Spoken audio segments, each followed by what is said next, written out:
Tá complicado. E olha, que não é gaúcho, que promete e não cumpre, não. As panquecas já vieram, né? É verdade, faltou só a muqueca, então.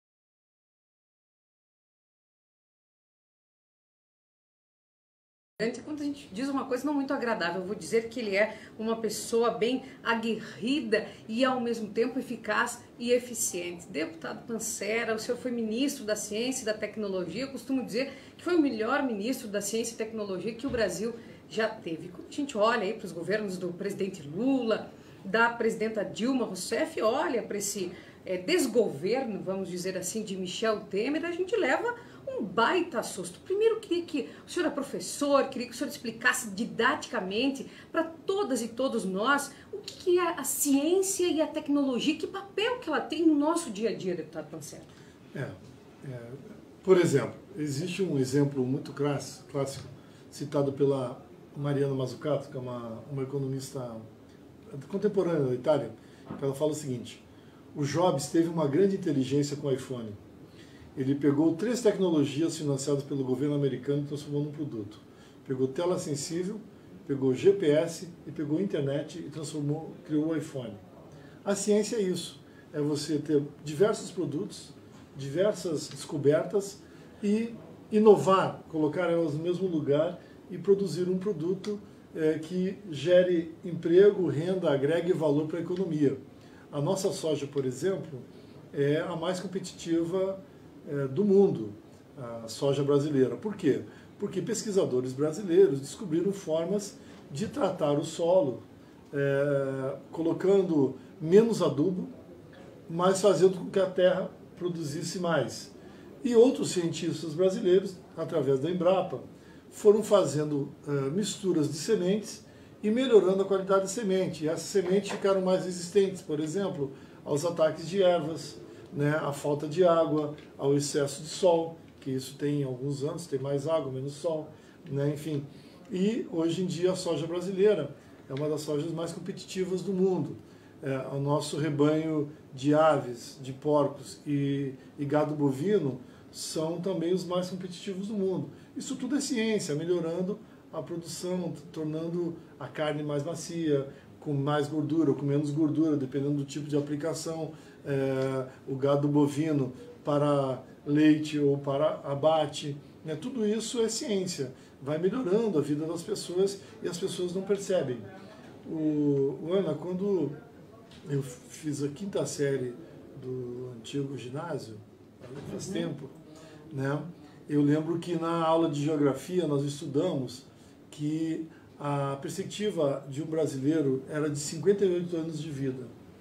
Nós já atingimos 73 anos de vida, a perspectiva média entre homens e mulheres, né? Ou seja, nesses 30 anos, 40 anos agora, nos últimos 40 anos, os brasileiros conseguiram ganhar, em média, né, mais 17 anos de vida. Isso é ciência, remédios, né, tratamentos para a saúde, ou seja, tudo isso tem a ver com a ciência. E por que ela é importante para a gente? Porque, aí eu vou citar um outro exemplo, que é clássico, assim, que eu falo muito nas minhas palestras. Para a gente comprar um container de iPhone, nós temos que mandar 150 containers de soja para os Estados Unidos. Então, o que tem mais valor agregado? O iPhone. Não que a soja seja ruim, pelo contrário, nós temos que produzir e continuar sendo um grande produtor de alimentos. Mas nós também precisamos agregar valor em produtos mais refinados. Por quê? Porque a gente se torna menos dependente dos outros países para trazer para o Brasil produtos com alta tecnologia, e a gente também gera cadeias de produtos mais ricos aqui no Brasil. Então a ciência, ela é isso, ela vai fazendo pesquisa, descobrindo caminhos e tornando a vida das pessoas melhor, né? Eu vou me estender um pouquinho, Claro. Eu vou citar um outro exemplo. Por exemplo, a Embraer era uma empresa pública.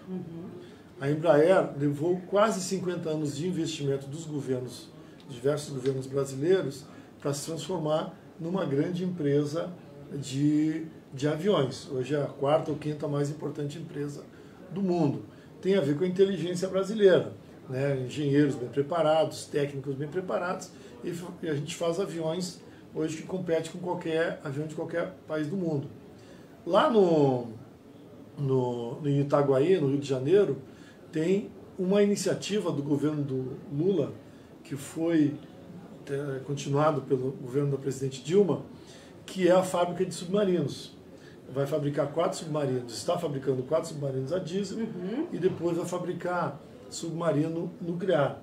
O Brasil, em 2028, quando concluir o primeiro submarino nuclear, será um dos 6 países do mundo com capacidade de dominar todo o processo, todo o ciclo do urânio, desde buscar ele no subsolo, que nós temos bastante, para depois enriquecer ele e depois industrializar ele e tornar ele um bem viável economicamente através dos submarinos.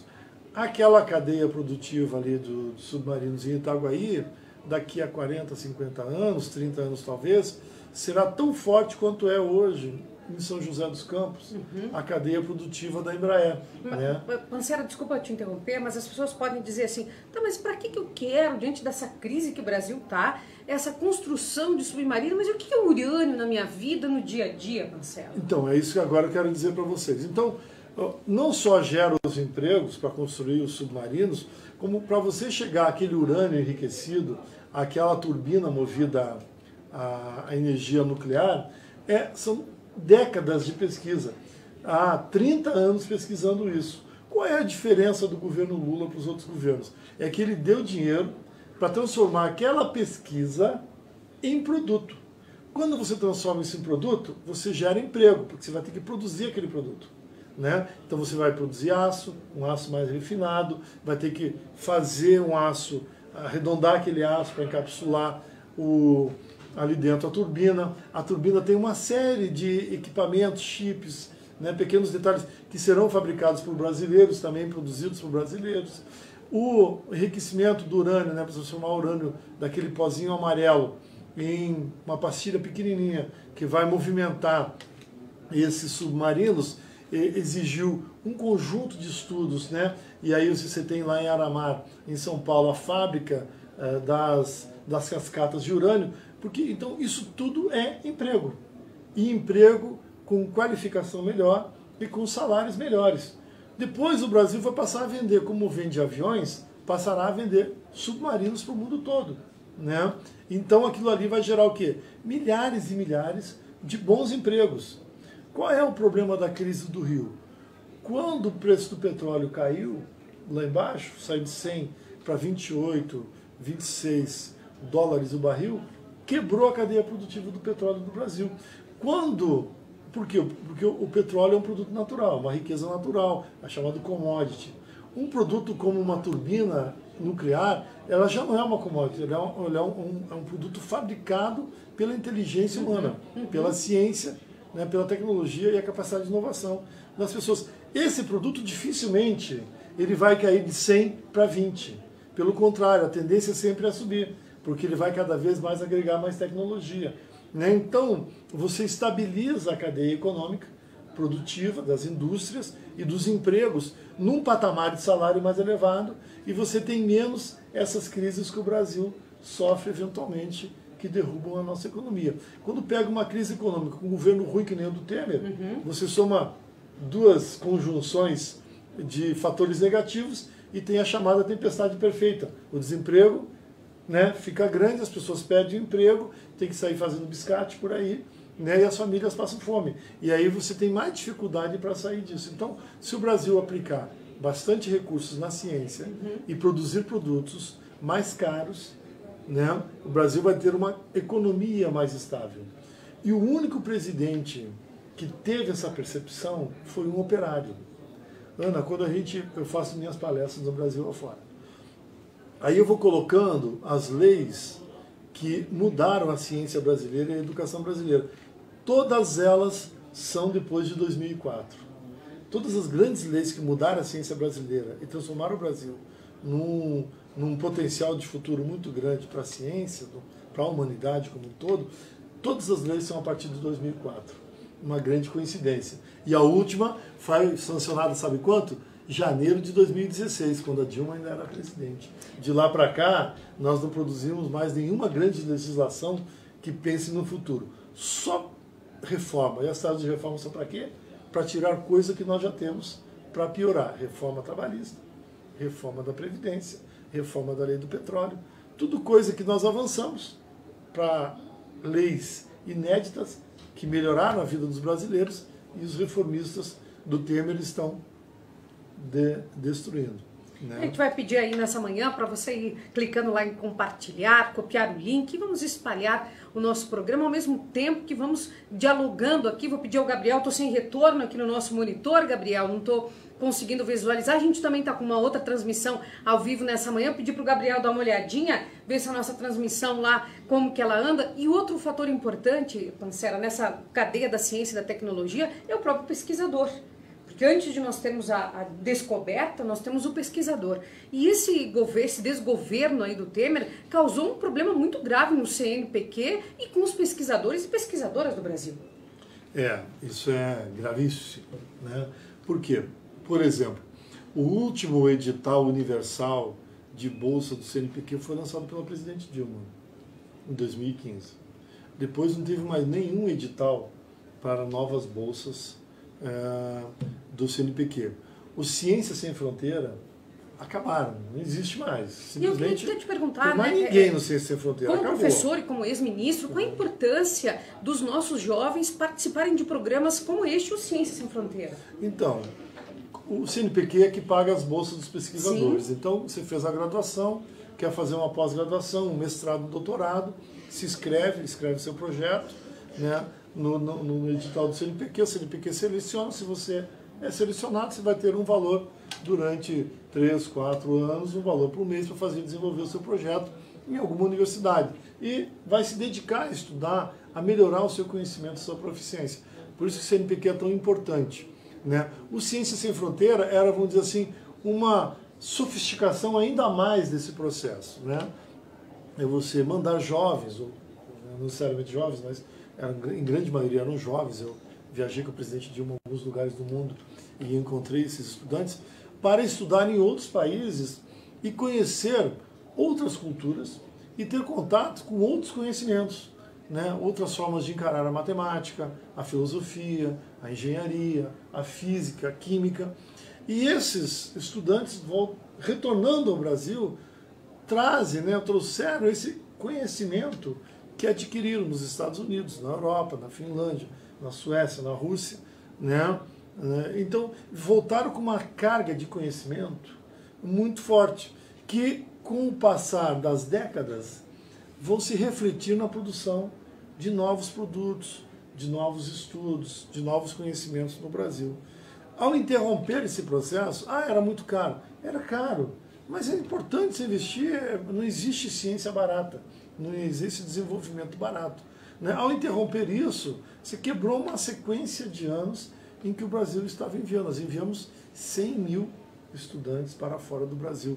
São 100 mil brasileiros que retornaram ao Brasil e que agora estão começando a dedicar o seu esforço para gerar conhecimento no Brasil. Infelizmente, eles já começaram a retornar com um novo governo, um governo que está cortando as bolsas, né? Não tem mais bolsa. E por que você acha que esse governo, esse desgoverno aí cortou o Ciência Sem Fronteira, por exemplo? É inacreditável, Ana. O Brasil tem um orçamento de 3,5 trilhões de reais. 3,5 trilhões de reais. O CNPq não tem 2 bilhões para fazer bolsa. O CNPq não tem nada. Cortaram 23 milhões, que é uma migalha, para financiar lá o dinheiro da Petrobras naquele desconto do diesel que deram lá na greve dos motoristas. Então é um governo que não pensa futuro, é um governo que pensa muito no curto prazo, né? E eu desconfio das intenções deles, né? Porque um governo que vende, primeiro tira a Petrobras da primazia dos postos de petróleo do pré-sal, aí depois permite que a Petrobras explorem petróleo no Brasil sem necessariamente a Petrobras estar dentro. Aí depois abre uma renúncia de imposto de renda de R$1 trilhão para essas petroleiras que virão para cá explorar. Qual é a lógica disso? Não tem lógica. Do ponto de vista de uma nação, de um país que quer gerar riqueza e que quer gerar emprego, não tem nenhuma lógica. É porque, provavelmente, há interesses pessoais, né, inconfessáveis, desses que fizeram essas leis e governaram, estão governando e impuseram essas leis. E, infelizmente, né, conseguiram construir maioria aqui no Congresso e aprovar essas leis. Né? Então, qual é a lógica de vender a Eletrobras por 12 bilhões se ela vale 300? Como é que se vende uma coisa que vale 300 por 12? Não tem nenhuma lógica. Ninguém faz isso na sua casa. Ninguém pega uma cesta ali de alimento que custa R$300 e vende por 12. Não tem nenhuma lógica. Então por que vender um patrimônio desse tamanho? Se não interesses escusos. E quando a gente entra na questão da venda, Pancera, outro ponto a ser abordado, que também queria que você fizesse um paralelo com o próprio desenvolvimento da ciência e da tecnologia do Brasil, é a Casa da Moeda. Há pessoas que dizem assim, não tem problema, vai fabricar só dinheiro fora daqui, tá tudo bem. E não percebe assim que aos poucos, eu diria aos poucos para ser otimista, mas há quem diga que muito rapidamente nós acabamos entregando quase que o Brasil todo aos estrangeiros. O da moeda é uma coisa que não dá para, realmente difícil entender, assim. Que, quando a gente usa um raciocínio lógico, né, a Casa da Moeda brasileira estava praticamente destruída, muito mal, assim, muito ultrapassada tecnologicamente.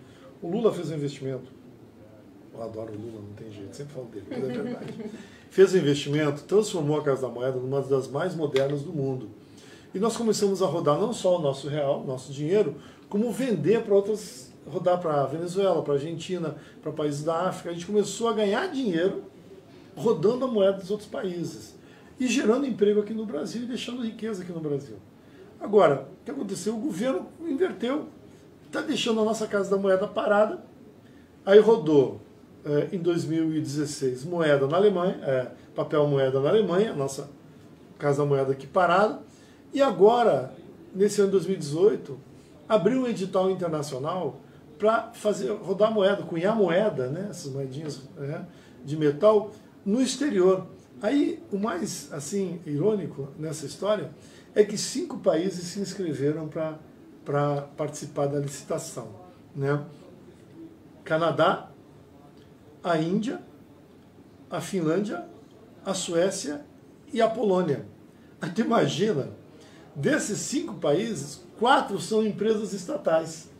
Né? Então, a estatal que não serve para a gente, que eles querem vender, vai servir para eles. Então, nós estamos deixando de gerar emprego aqui no Brasil para rodar lá nos outros países. E tu acha que a Finlândia um dia vai comprar a moeda do Brasil? Capaz. Nunca, porque eles sabem o que é a soberania nacional, defende o seu patrimônio, a sua fronteira, os seus empregos. A Suécia, né, não vai fazer. E é uma coisa que nós temos condições de fazer, a preço igual de qualquer outro lugar do mundo, gera emprego aqui ainda. A Casa da Moeda ainda fica no Rio de Janeiro, na zona oeste do Rio, em Campo Grande. Eu queria até te perguntar, né? Assim, você tem percorrido aí vários caminhos do Rio de Janeiro, como é que estão os funcionários e as funcionárias da Casa da Moeda? Não, é isso que eu vou dizer, pô.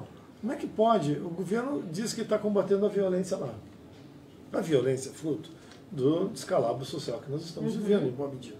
Né? E muito em função do desemprego que tem no Rio de Janeiro. Aí, o que fez? Não só quer comprar a moeda no estrangeiro, como demitiu 212 funcionários da Casa da Moeda. Agora, vê se tem lógica.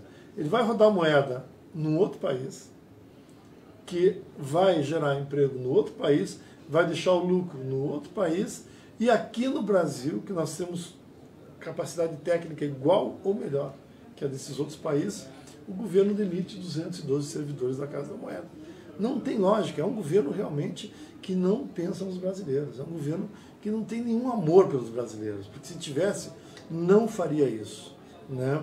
Eu, como te falei, Ana, desconfio dos interesses pessoais dessas pessoas que tomam decisão desse tipo, não tem sentido. Pancera, agora eu queria te convidar e convidar cada um para a gente ouvir uma música bem bacana, mas depois eu vou apertar, quando a gente diz lá no meu Rio Grande que vou apertar, é porque a gente vai pressionar a pessoa para dar uma respondida. Eu vou dar uma apertada aqui no nosso querido ministro para ele me responder o que a ciência e tecnologia tem a ver com isso. Ana Canhas, Gabriel.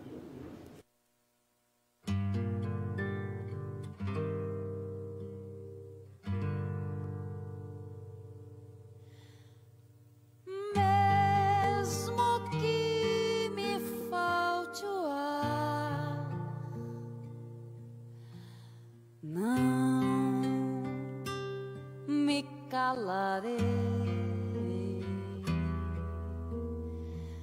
mesmo que tirem o chão, em pé ainda estarei.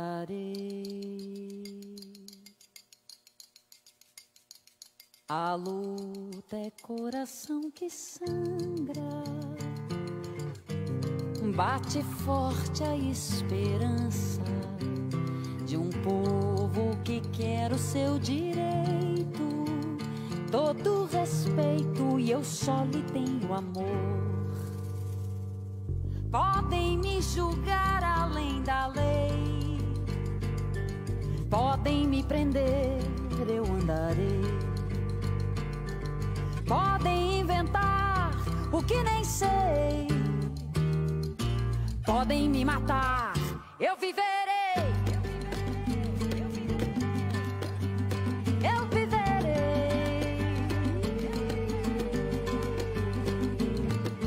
Mesmo que me falte o ar, não me calarei.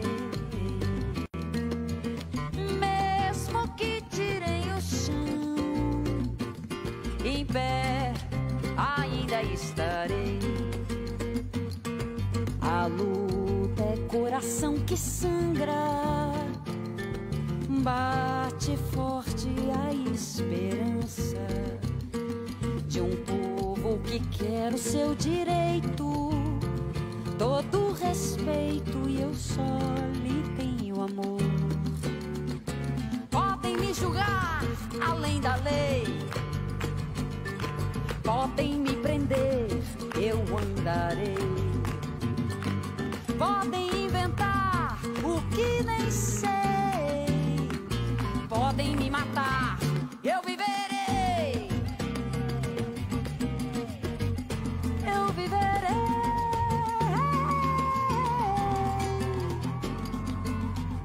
A igualdade é uma ideia que nunca se aprisiona, tem a veia aberta da gente que sonha. A liberdade é a glória, a liberdade é a glória da nossa imensa voz. Guarda na memória, história, eles e nós.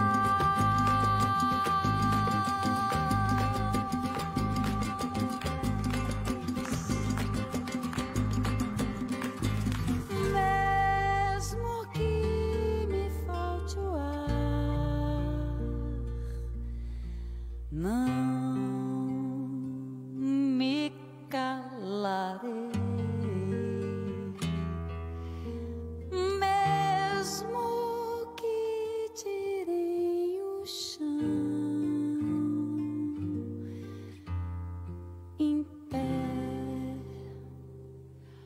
Ainda estarei.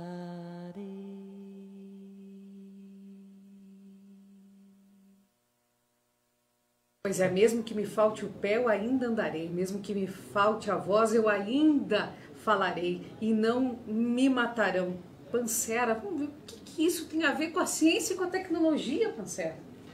Bom, do ponto de vista da política, tem a ver com o simbólico da prisão do presidente Lula. Entendeu? E tudo que significa o presidente Lula fora da capacidade, fora do processo eleitoral, político brasileiro, no momento que o Brasil está tão agitado, está tão chacoalhado, está tão revolto, né, diante dessa imensa crise social e econômica que a gente vive. Então, nesse contexto, o Lula, presidente, seria a redenção e a retomada da ciência brasileira, e o tamanho que ela merece ter uma nação inteligente, diversa, múltipla e trabalhadora como a nossa. E Pancera, quando o verso diz, né, mesmo que me faltem os pés, eu ainda andarei, a ciência está intimamente ligada com isso, porque quantas pessoas nesse Brasil e no mundo são ajudadas pela ciência quando, por exemplo, definitivamente lhe falta um pé e a ciência auxilia muito para que essa pessoa continue caminhando. Não, tem tudo isso. Aquilo que eu falei, né? Hoje em dia a gente pensa já em viver 85 anos, 80 anos, coisa que não se fazia há pouco tempo atrás. Isso é a ciência, né? O avanço que a medicina... Bom, tem um negócio muito legal, eu tinha esquecido de falar. Lá em São Paulo, começaram a construir, na semana passada, né, lançaram a pedra fundamental de uma coisa chamada Reator Multipropósito Brasileiro, RMB. Esse projeto é um projeto que foi gestado durante o governo da presidente Dilma, e o primeiro pagamento feito a ele foi eu que fiz, como ministro, através da FINEP, para a Argentina. Foi quando a gente deu o pontapé inicial para a montagem do projeto executivo do RMB. Esse projeto, a gente falando de saúde, né, vai tornar o Brasil autossuficiente em tratamentos para câncer, radioisótopos, né, que são essas radiologias, essas aplicações que fazem para tratar câncer. O Brasil compra hoje isso da Argentina, perdão, da Rússia e do Canadá. Em 2022 o Canadá vai parar de produzir esses remédios, de exportar, e o Brasil vai ficar sem ter onde comprar. O Brasil precisa de 4,5 milhões de doses por ano e compra 2,5 milhões de doses por ano. Então tem uma necessidade de ampliar o número de doses para atender a demanda de tratamento de câncer no Brasil.